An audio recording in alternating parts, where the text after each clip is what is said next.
अरहन्ताणम् नमो अरहन्ताणम् नमो अरहन्ताणम्। प्रगति का सूत्र है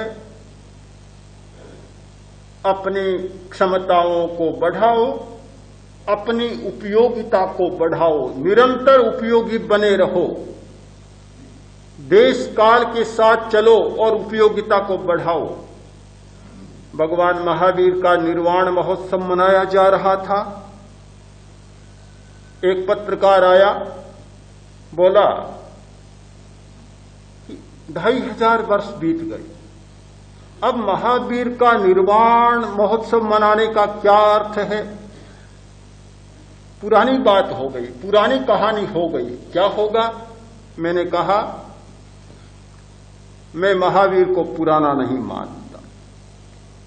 महावीर आज की उपयोगिता है। अगर महावीर आज की उपयोगिता न हो, महावीर आज की समस्या का समाधान न हो, तो महावीर का निर्वाण महोत्सव मनाना व्यर्थ है, कोई उसका सार्थकता नहीं होगी।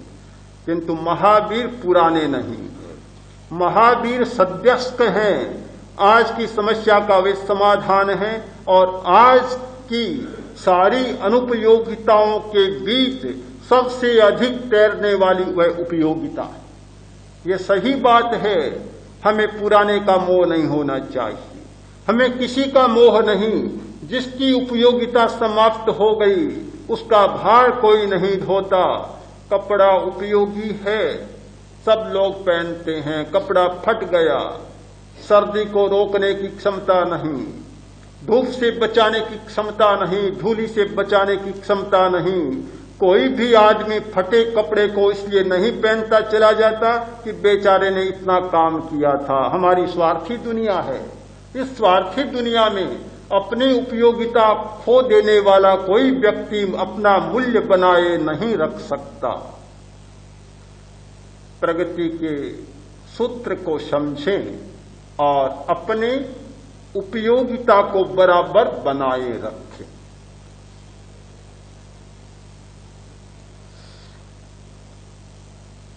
प्रगति के लिए बहुत आवश्यक है हम अपनी सीमाओं को समझें। सीमा बोध होना भी बहुत जरूरी है। निश्चित जानते हैं इस दुनिया में शक्तिमान आगे होता है, पर ऐसा कोई भी नहीं होता कि जो सर्वशक्ति संपन्न। यह दुनिया का नियम नहीं है। सबकी शक्ति की सीमाएं हैं। हर व्यक्ति की शक्ति की सीमा होती है। सीमातीत कोई नहीं होता, असीम कोई नहीं होता, अनंत कोई नहीं होता। हर व्यक्ति के साथ सीमा जुड़ी है। जो अपनी सीमा को नहीं जानता वह प्रगति नहीं कर सकता। बहुत आवश्यक है हम अपनी सीमा को समझें। हमारी शक्ति की सीमा, हमारे आनंद की सीमा, सुख की सीमा, हर बात की सीमा है। इस सीमा बोध की विस्मृति के कारण प्रगति का यह रथ उल्टा चलने लग गया। एक आदमी जिसको बुद्धि मिली, वह सोचता है मुझे बुद्धि प्राप्त है तो मैं चाहे जितना धन इकट्ठा कर लूं। व्यावसायिक बुद्धि है, कर सकता है।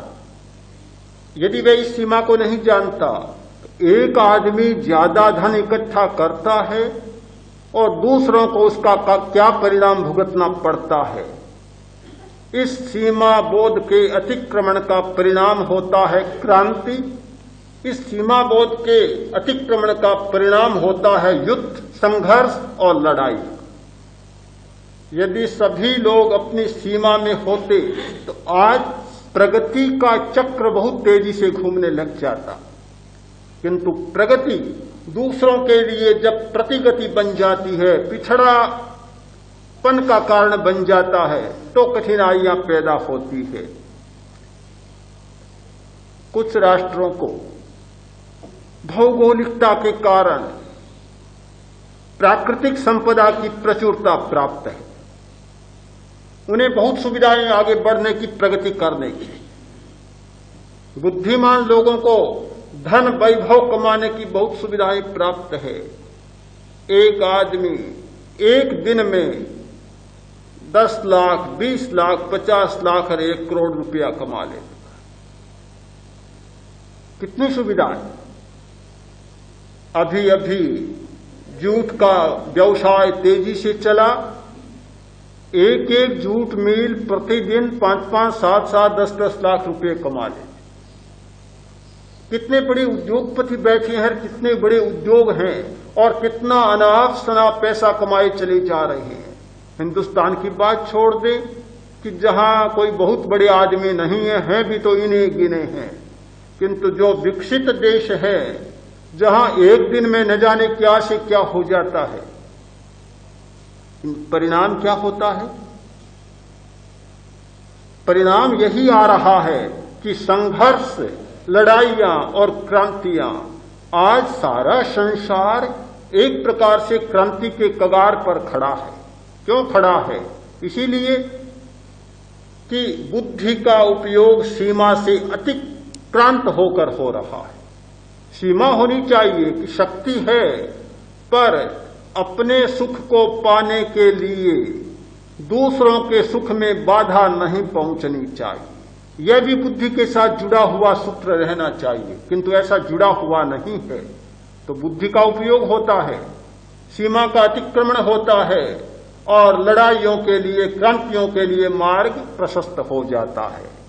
अपने प्रगति के लिए जरूरी है सीमा का बोध।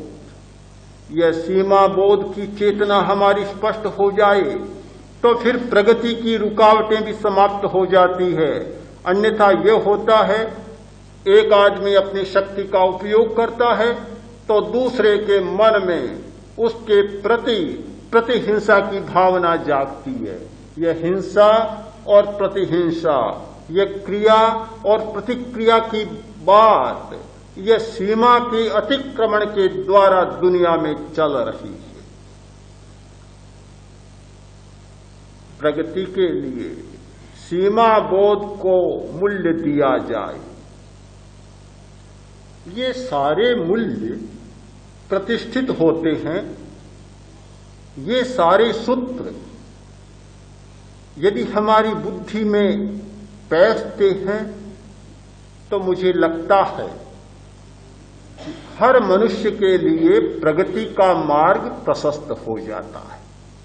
जयाचार्य ने अपनी आराधना में एक सुंदर प्रकरण दिया है, पाप का व्युत्सर्ग करें, अतीत का शोधन करें, आदतों को बदलें और भविष्य के लिए ऐसी व्यवस्था करें जिससे ये पाप न आए। प्रेक्षा ध्यान की प्रक्रिया आदतों को बदलने की प्रक्रिया है। कैसे बदले? आपने चाहा, इच्छा तो है, हर आदमी की इच्छा है कि आदतें बदले, पर बदलती नहीं है। क्यों नहीं बदलती? पूरी रोटी नहीं खाई, भूख मिटती नहीं है। पूरा पानी नहीं पिया, प्यास मिटती नहीं है। पूरी दवा नहीं ली, कोर्स पूरा नहीं किया, बीमारी मिटती नहीं है। पूरे कोर्स की जरूरत है। आदत को बदलने का पूरा कोर्स है। मनोविज्ञान की भाषा में कह रहा हूं और वही पुरानी भाषा में, अध्यात्म की भाषा में है। विलियम जेम्स ने मनोवैज्ञानिक दृष्टि से अपना कोर्स प्रस्तुत किया आदत को बदलने का। तो उन्होंने 2-3 बातें बतलाई। पहली बात इच्छा, दूसरी बात दृढ़ निश्चय और तीसरी बात निरंतरता। पहले तो व्यक्ति के मन में इच्छा पैदा होनी चाहिए कि मुझे अपनी आदत को बदलना है। जब यह इच्छा ही न हो तो आदत के बदलने का प्रश्न ही नहीं होता। अब इच्छा हो गई और रोज इच्छा करते चले जाएं, हर दिन करते चले जाएं कि मुझे क्रोध की आदत को बदलना है, गुस्सा अच्छा नहीं, रोज करते जाएं, रोज बदलते जाएं और रोज गुस्सा करते जाएं, कोई फर्क पड़ने वाला नहीं। दूसरा कोर्स का अंग है दृढ़ निश्चय। इच्छा है तो फिर उसको दृढ़ निश्चय में बदलें। इतना दृढ़ निश्चय करें कि मुझे इसको बदलना ही है, इसे बदले बिना मैं चैन नहीं लूंगा। परिपक्व निश्चय होगा तो आदत बदलने लग जाएगी। दृढ़ निश्चय किया, निरंतरता नहीं है। एक दिन निश्चय किया, छोड़ दिया, मुझे 4 बजे उठना है, दृढ़ निश्चय किया, जाग गया, 10 दिन भूल ही गया, कोई आदत नहीं बदलेगी। निरंतरता, निरंतर उस निश्चय को दोहराते चले जाएं। ये 3 बातें होती है, इच्छा, दृढ़ निश्चय और निरंतरता, तो अपने आप आदत बदलने लग जाती है। आदतों को बदलना प्रेक्षा ध्यान का मुख्य लक्ष्य है। तो उसके लिए एक सुंदर क्रम दिया कि पाप का व्युत्सर्ग, यह हमारा वर्तमान का प्रश्न है। वर्तमान में हम पाप का व्युत्सर्ग करें, विसर्जन करें, अतीत का शोधन करें मिच्छामि दुक्कड़ं के द्वारा, प्रायश्चित्त के द्वारा, और भविष्य के लिए प्रत्याख्यान करें, दृढ़ संकल्प करें कि इयाणिम नो, अब मैं ऐसा नहीं करूंगा। ये तीनों बातें एक साथ होती है तो आदत बदलने की बात भी सरल बन जाती है।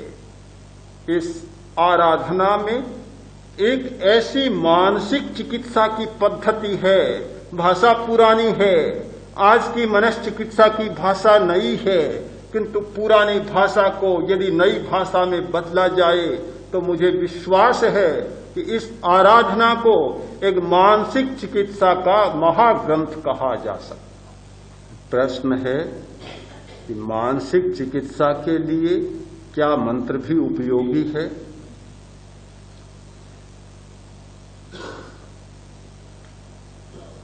अनुपयोगी दुनिया में कुछ भी नहीं। धूल बिल्कुल उपयोगी नहीं है, ऐसे ही टीले पड़े हैं, किंतु एक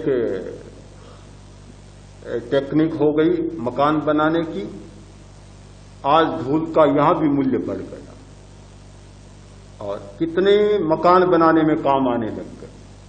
और बड़े शहरों में तो बहुत काम आती है, मूल्य से बिकती है, और जब अणुबम की वर्षा हो तब तो धूल का मूल्य अपार बढ़ जाता है। जहां रेतीले टीले हैं वे लोग बहुत निश्चिंत रहते हैं। दुनिया में अनुपयोगी कुछ भी नहीं, मंत्र का बड़ा उपयोग है। मंत्र भी तो ध्यान से अलग नहीं है, ध्यान का ही एक अंग है, एक चरण है मंत्र। जहां सूक्ष्म ध्वनि, सूक्ष्म आवृत्तियां और भावना का प्रयोग होता है, मंत्र के द्वारा आदतों को बदला जा सकता है, बीमारियों को मिटाया जा सकता है और बहुत बड़े चमत्कार भी पैदा किए जा सकते हैं। मंत्र का उपयोग है, वहां तंत्र का भी उपयोग है, तंत्र में भी मंत्र का बहुत बड़ा स्थान है। तो अनुपयोगी नहीं है, इनकी उपयोगिता ध्यान के साथ जुड़ी।